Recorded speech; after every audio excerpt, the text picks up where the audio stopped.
Welcome to the HR Huddle podcast, presented by Sapient Insights Group, the ultimate resource for all things HR. It's time to get in the huddle.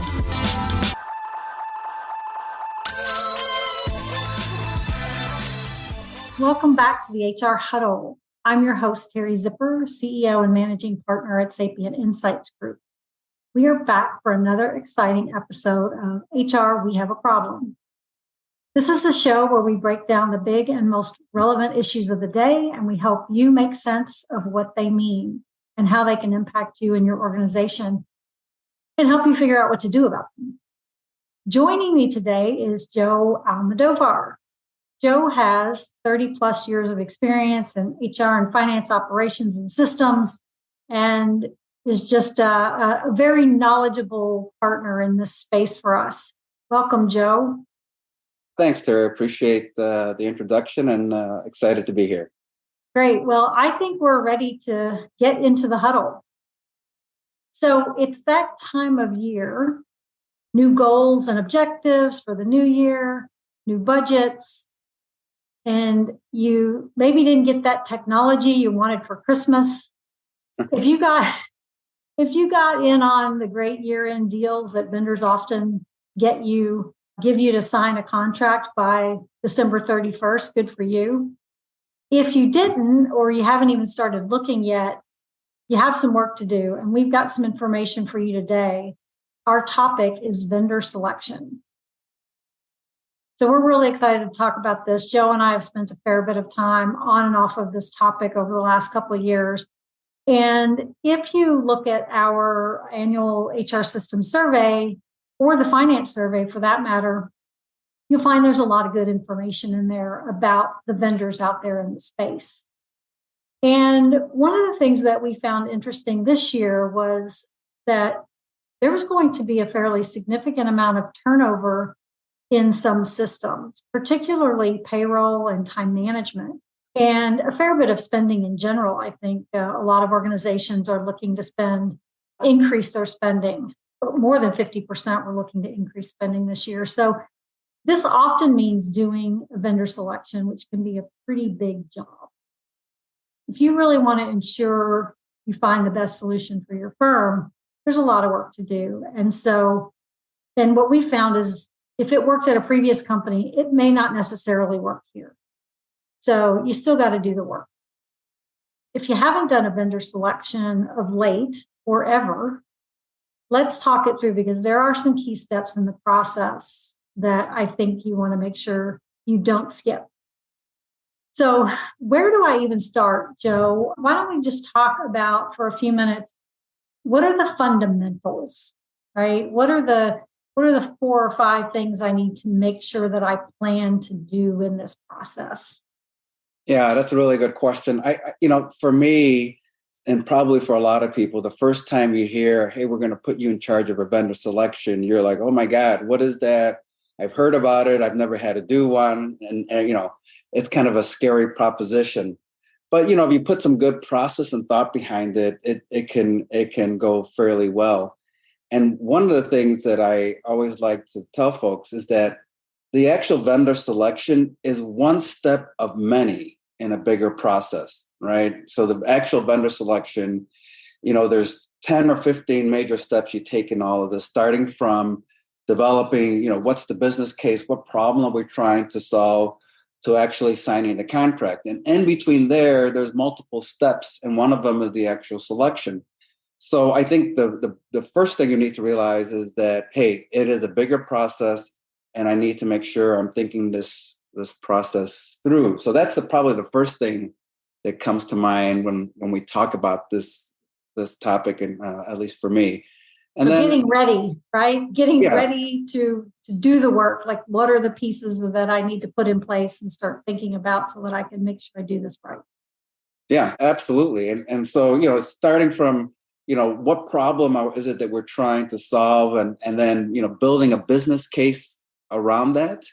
And then once you build the business case and, the project's approved, then, the next big step in this process is capturing the requirements or I like to call them capabilities that are needed. And I'll talk a little bit maybe about the difference in my mind between requirements and capabilities. But once you've done that and you've captured those and you put them in a format that is easy for you to present to the vendors and easy to capture their responses, then the next big step in this process for me is doing the quantity and quality of fit. And those are two different things. People tend to only focus on the quantity of fit and not necessarily the quality of fit. And I'll talk a little bit about the differences. And then, going through the actual demos and making sure that you've got everything from a general demo to a scripted demo and going into contract negotiations. I always like to say you negotiate with your top 2 selections. And then you talk about the actual selection of your implementation partner.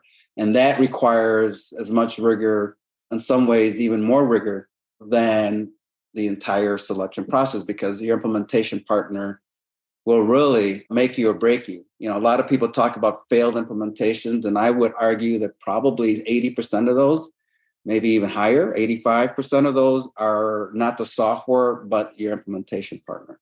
So, in 1,000 words or less, that's how I would kind of encapsulate the big steps in the process.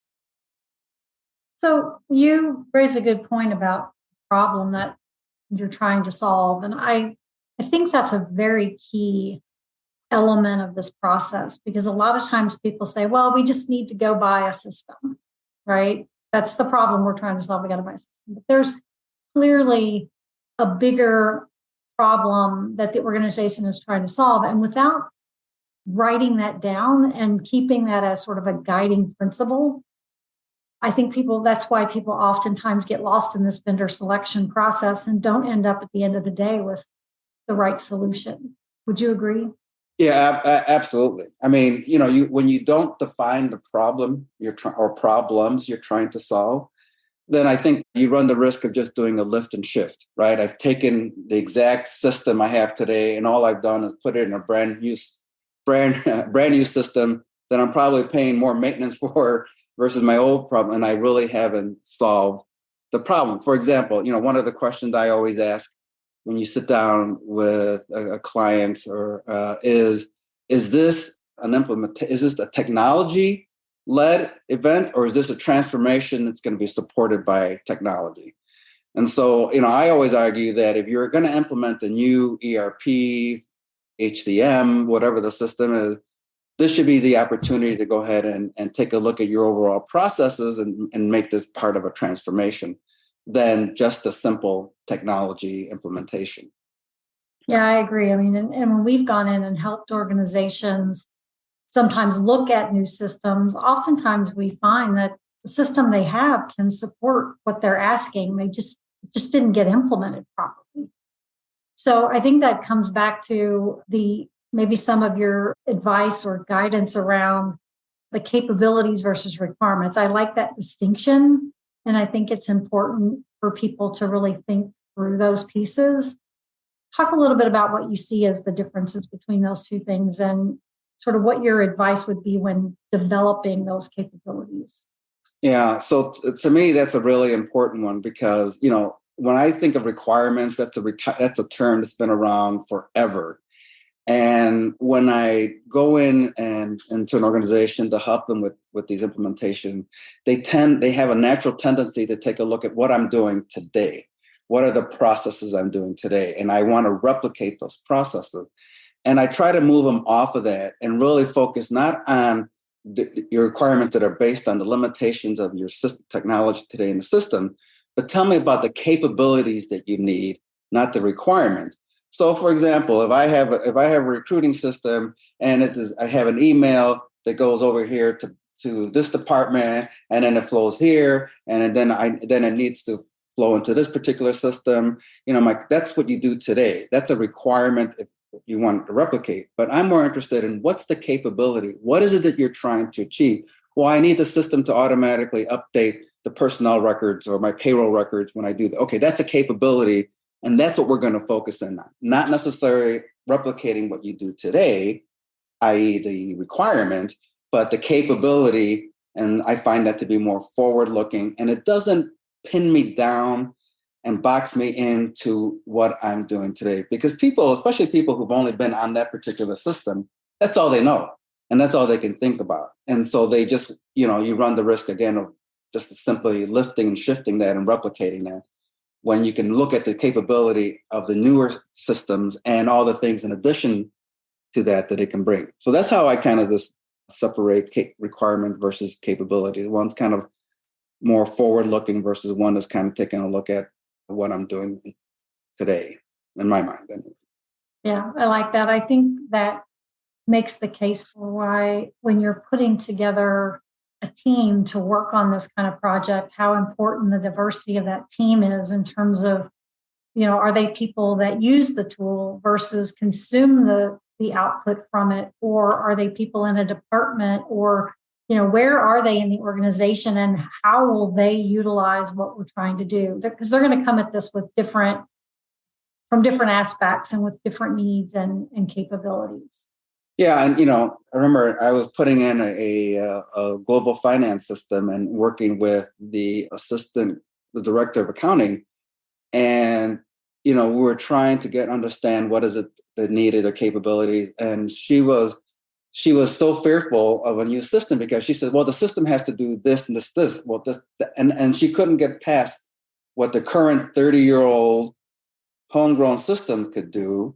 And it was very difficult to get her off of that and focus on what's the capability, because, the new systems can do that plus many other things. And so, it was really a challenge getting her off requirements and onto capabilities. And, ultimately we got there, but it was a real challenge. Does that give you, I think, the ability to not be as granular around? So I think sometimes people get into this sort of building requirements and this thing becomes just massive, right? And remember, you have to take those requirements and be able to have conversations with vendors to say, is this something you can help us do? And I do feel like sometimes that requirements gathering process can just be completely overwhelming. Does the capabilities, approaching this from a capabilities perspective, help that process and make this, I think, clearer for the vendors and for the people trying to consume it? Oh, absolutely. I mean, and I think that's one of the good takeaways is that you don't spend time and effort documenting processes that are not going to exist with the new system. And I think this really gets highlighted when you talk about cloud, right? So cloud is not about configuration. It's not about customization. It's about configuration. So whatever processes you have today may or may not be there in the cloud, because cloud, again, is only customization. I mean, I keep getting backward. Is only configuration and not customization.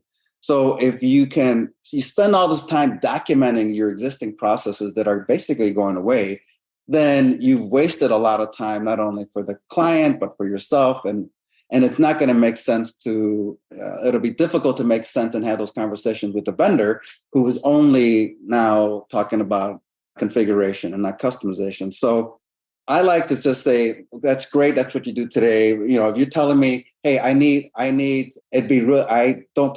have the ability to automate my AP payment. Okay, well then don't tell me what you do today, because today you can't do it. And that's in the old system, but that's a capability that we need. AP automation and all the things that go with that. So when I say that to the vendor, right, they get it. They know, okay, this is the bucket, this is the lane that we're going to be in when we're talking about AP automation. Let me talk to you about what we can do via configuration, not customization. I think that's a really good point, because, it reminds me of how often organizations get new technologies and then they say a year from now, well, we didn't realize the goals and objectives, the measures, the success measures that we set a year ago. We didn't realize those. We didn't recognize those. Well, probably that's because you didn't change your process. Yeah. And the technology could have helped you with that. And that's, I think, where this capabilities piece comes in. So we've decided to get started. We've identified our problem or problems. Probably, there's probably more than one.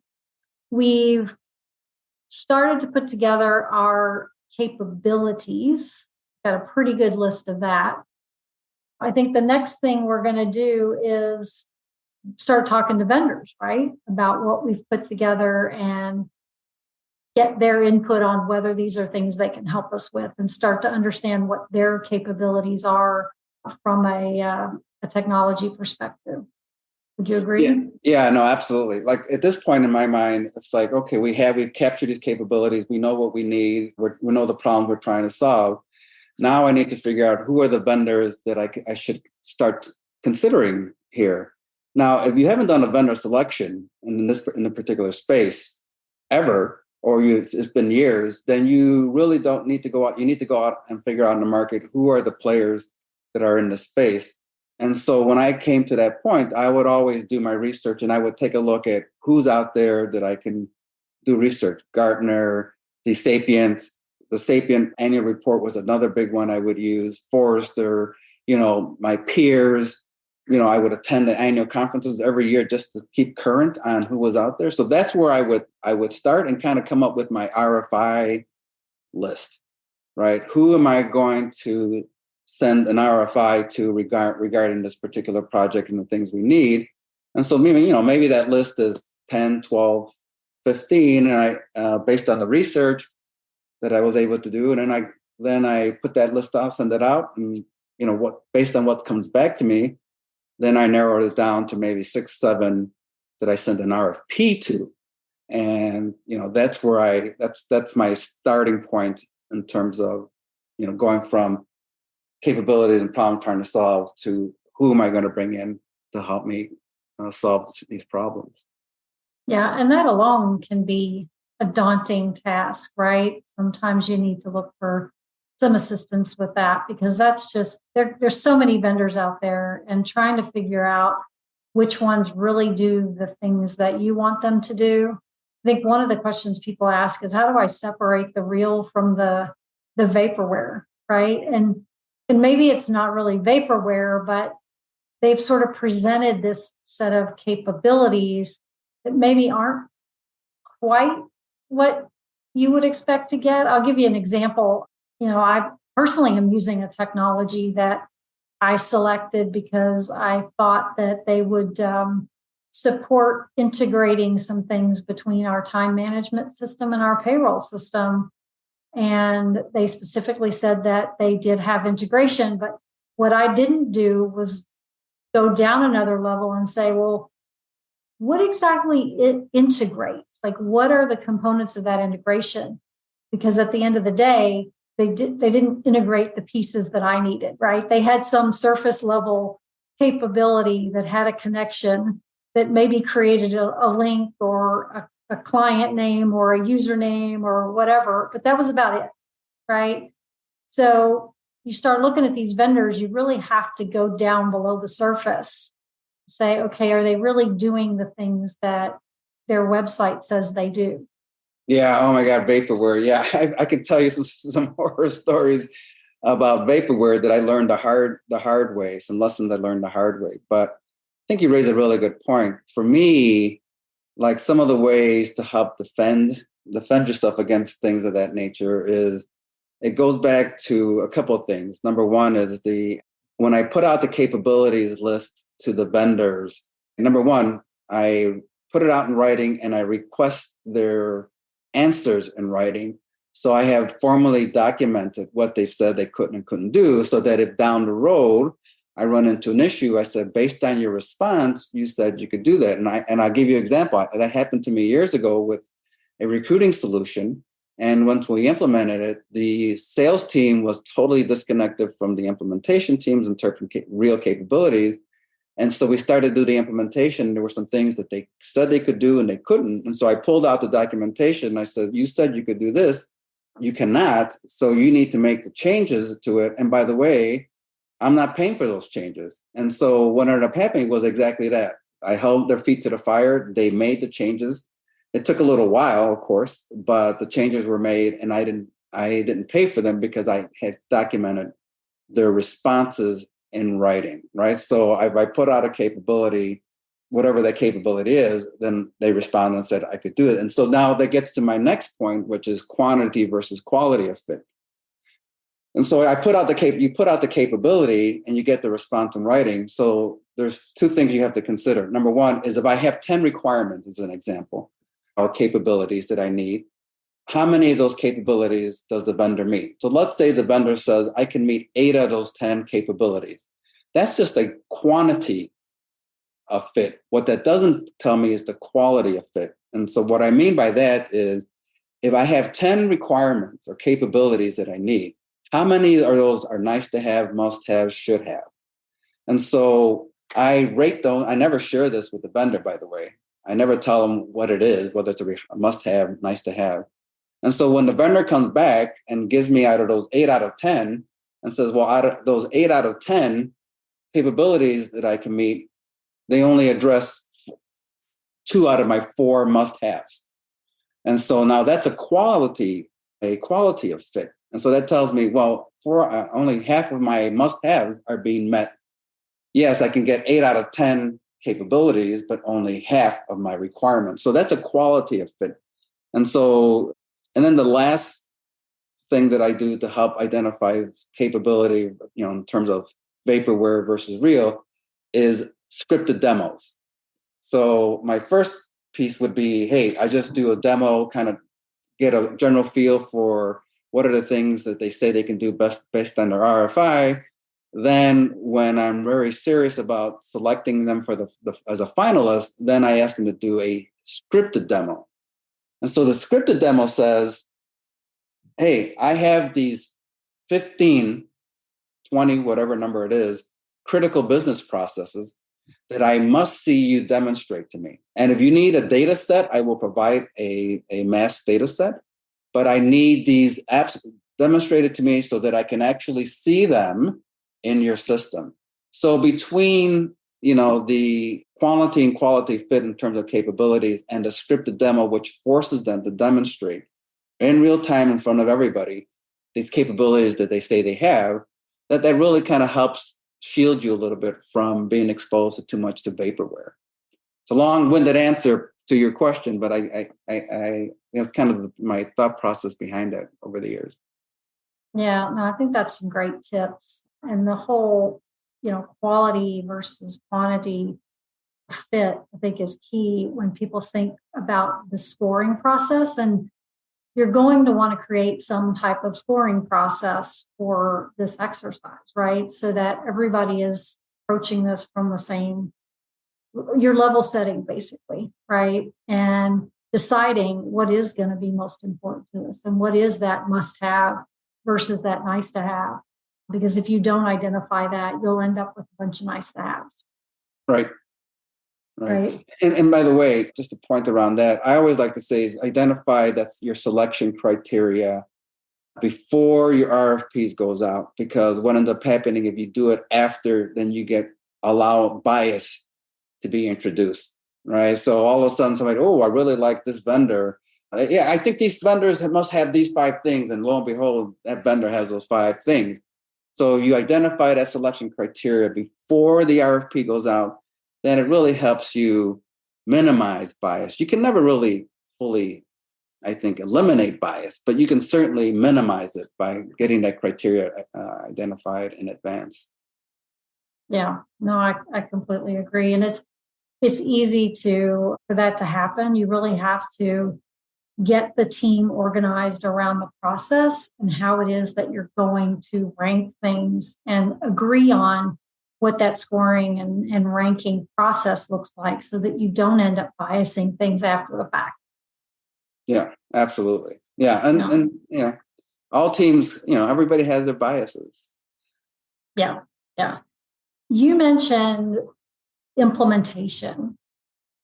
And I think that is so critical. And even today with cloud, there's a lot of configuration that has to go on, and they really have to understand, what processes need to be configured. And they're not going to derive that directly from that list of capabilities you put together in the RFP you sent them.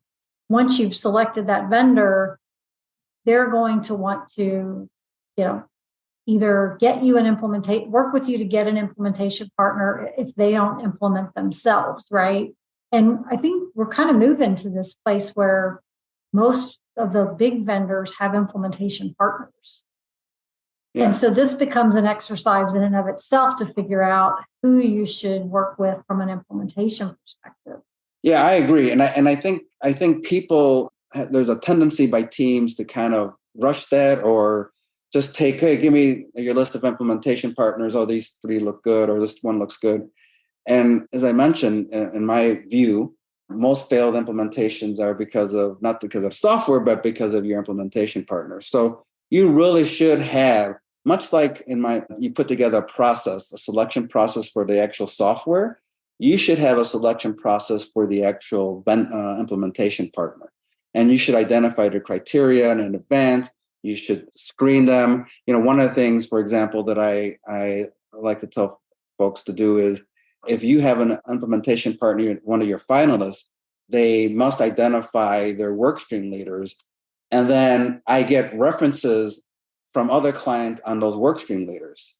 So not only do you get an overall reference about that implementation partner, but I also go one step below. I recommend going one step below and doing a reference on the work stream leaders that they're proposing, the project manager, your HR, your recruiting lead, your comp lead, if it's HR, your AP lead, or your general ledger lead, if it's finance, and get references on them and make sure that you bake them into the contract. That if in your presentation to me, you're telling me these are going to be the 5 people that are going to be the work stream leaders, that I bake those names into the contract and hold them accountable. So to avoid the bait and switch, you present me these 5, and then it comes time to implementation, I get another set of 5. So just some of the things that I think we should all think about. Yeah, that's another great tip. I think getting references, and you're going to want to get references on the technology vendors as well. So that should just be baked into every process. Who are the references going to be? And sometimes you can find some of your own references of people that that you have the technology. Maybe they were the people that directed you to this particular vendor to begin with. But I think you always want to get some from the vendor, and then try to learn what you can through other means. I mean, the vendors they're not going to give you their worst customers. They're going to likely give you people who are going to say good things, but most of them will give you people who will also tell you what some of the challenges were. And I think it's incumbent upon you to think about, what am I going to ask these people?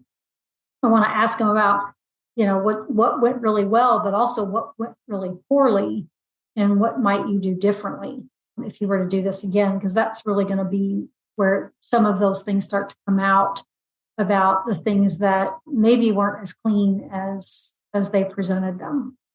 Yeah, and that's a great point, right? To really focus on what didn't go well, because then I think you get more, the dirty laundry, if you will, in terms of the vendor. So I think that's a great point. And I think the other thing is to ensure that you get references that are in your industry. And I remember one time I was doing a selection, and the vendor could not provide references for people in our industry that we were looking for. And that really concerned me, because, there are some things that are industry specific. And if they don't have no experience in that, that may be a red flag in terms of the success of the implementation itself. Yeah, no doubt. Well, one of the other things I wanted to talk about today, but I think we're going to run out of time, and maybe we just do another podcast on this, is the business case. You mentioned that early on in this conversation and just how important that is. And I think, we could probably dive into a lot of detail about how to build that business case. This is where I think a lot of things fall down, right? The organization decides they need to buy something, and somewhere along the way, sort of maybe don't forget to get approval, but they just don't have the approvals that they think they have. And so now they've got to go back and say, hey, this is something we need to get. We need to do this. And they haven't quite made the case to the right people to put this on the path to completion. So that in and of itself is almost like a whole nother work. Yeah, I totally agree. Yeah. And to me, here's what I've experienced about business cases over the years, working in consulting, working as a practitioner, is that people talk about building the business case, but I would say probably over 80% of the time, maybe 85%, maybe 90% of the time, nobody could give me a template. I said, well, I need to build a business case. What's the template that we use? It's kind of like everybody kind of do their own thing. But I like to say that really the business case, talking about it at the very highest level, is to just tell a story. And there's 4 elements to the story. What's broken? Why should I care that it's broken? Right? What happens if I don't care? And then the next one is cost. What are the cost benefits? And the last one is, what's the timeline for this? Those are, in my mind, those are the 4 big buckets when you're telling a story. And then you fill in the detail, and that's kind of worked over the years. But yeah, the first issue I remember is like nobody could give me a template for how to write a business case. Yeah. There's probably somebody in your organization who's done this before. Yeah. You may even have a PMO office, and that would be the first place to start, right? Start there, see if they can help you. If not, there's a ton of resources online to just help you get this process started, for sure. Your procurement folks might have a business case. For sure, procurement. Well, that's all the time we have for today's episode. I think, though, just based on this conversation, we have some good material that we could continue this line of discussion. So just a quick reminder for our listeners, the data we referenced in this episode came from our 2022-2023 HR Systems Survey Annual Report, and it's available for download on the website right now at sapientinsights.com. You can also drop us a line or schedule a chat on the website. I want to thank our production team, Kelly and Brand Method Media Group, who produce our podcast, and the Sapient Insights marketing team, Lisa and Zoe, who get this out there to you guys to listen to. So that's it. I want to thank you for listening. If you enjoyed the episode, you can subscribe to it on your favorite podcast app. Leave a review if you have a minute. That would be great. And we will see you next time. Thanks so much. Thanks, Joe, for joining. Yeah, thanks. Take care, everyone.